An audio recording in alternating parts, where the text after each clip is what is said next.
Hello guys, so let's start balance of payments today, and this is a very important thing to know, not only for exams, for general things also, क्योंकि newspapers में हर जगह ये आते रहता है and class 12 के लिए भी दिस इज़ वेरी इम्पॉर्टेंट. ठीक है. So balance of payments, what is the meaning of balance of payments. सबसे पहले ये देखते हैं. BOP records the transaction in goods, services and assets between the residents of a country with the rest of the world for a specified time period, mostly an year. तो ये बोल रहा है कि जो BOP होता है, बैलेंस ऑफ पेमेंट, ये ट्रांजैक्शन को रिकॉर्ड करता है. किन चीज़ों के ट्रांजैक्शन को? गुड्स के ट्रांजैक्शंस को, सर्विसेज के ट्रांजैक्शन को और एसेट्स के ट्रांजैक्शन को. ठीक है. Between residents of a country with the rest of the world for a specified time period. Obviously record कर रहे हैं किसी चीज़ को, तो एक स्पेसिफाइड टाइम पीरियड होगा और मोस्टली ये 1 साल होता है. I hope this is clear. Goods, services and assets के ट्रांजैक्शन को रिकॉर्ड करता है, एक कंट्री से दूसरे कंट्री के बीच के ट्रांजैक्शंस को. ठीक है. अब components of BOP, this is very important. ठीक है. BOP के 2 कॉम्पोनेंट्स होते हैं, current account and capital account. Current account and capital account. ठीक है. प्रीलिम्स में आ सकता है ये current account and capital account. Current account क्या होता है? अब record of trade in goods and services and transfer payments. So जो करंट अकाउंट होता है, इसमें रिकॉर्ड होता है trade in goods, services and transfer payments का. अगर याद रखना है आपको एग्जामिनेशन पॉइंट ऑफ व्यू के से, तो आप ऐसे याद कर सकते हैं, GSNT. तो current account, G goods, S services, T transfer payments. अब गुड्स ट्रेड में क्या होता है? Goods trades include the export and imports of goods. जैसे कि हमारे यहाँ से अगर फ्रिजेस जा रही हैं और हम US से, मान लीजिए हम US से कुछ और इलेक्ट्रॉनिक अप्लायंसेस ख़रीद रहे हैं या फिर कुछ भी ख़रीद रहे हैं, तो 2 कंट्रीज़ के बीच में जो भी एक्सपोर्ट्स एंड इम्पोर्ट्स होते हैं वो गुड्स में आते हैं. सर्विसेज हो गए, factor income and non factor income transactions को हम आगे समझेंगे. और ट्रांसफ़र पेमेंट्स क्या हो गए? Free receipts which residents get free, like gifts, remittance and grant both by government and private citizens. तो ट्रांसफ़र पेमेंट समझ लेते हैं पहले. ये क्या है कि जो हम बैठे बैठे हमें फ्री में मिल रहा है, हमें कुछ करना नहीं पड़ रहा उसके लिए. जैसे कि हमारा कोई फैमिली मेम्बर है, वहाँ पे वो पैसे भेज रहा है या वहाँ की गवर्नमेंट भेज रही है, किसी भी स्कीम के तहत फ्री में भेज रही है.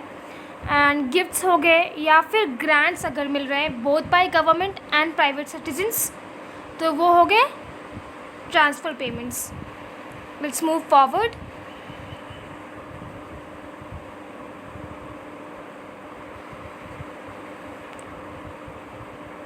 Current account has 2 components, balance of trade and balance of invisibles. ठीक है. Trade and invisibles.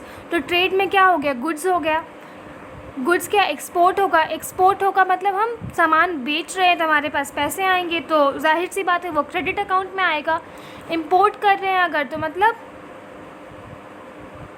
ख़रीद रहे हैं तो हमारे पर्स से पैसा जाएगा, तो वो डेबिट अकाउंट में होगा. बैलेंस ऑफ इनविजिबल्स हो गया मतलब services, transfer and flows of income. Transfers हमने देख लिया, सर्विसेज आगे देखते हैं. सर्विस क्या हो गया? ये both factor and non factor income को इंक्लूड करता है. और फैक्टर इनकम क्या होता है? वो जितने भी फैक्टर्स ऑफ प्रोडक्शंस होते हैं, जैसे कि लैंड, लेबर, कैपिटल, एंटरप्रेन्योर्स, उनसे जो हमारा इंटरनेशनल अर्निंग है वो होता है फैक्टर इनकम. ठीक है.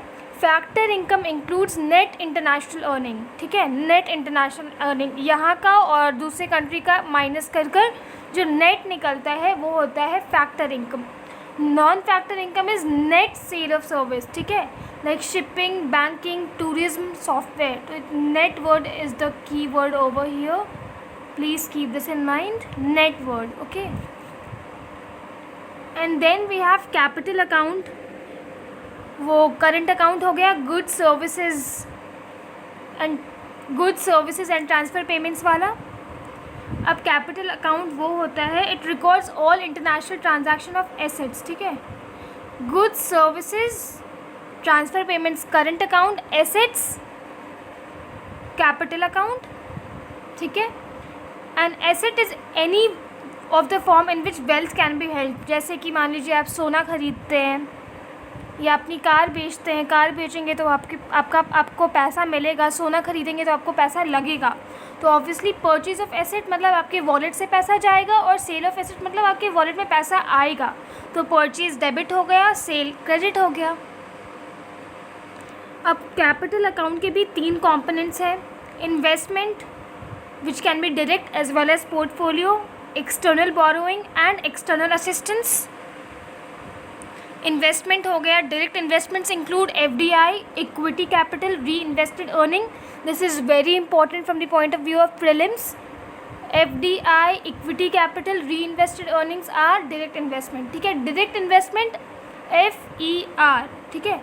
FDI, equity capital, re invested earning and portfolio investment हो गया FII, ऑफशोर फंड्स एक्सेट्रा।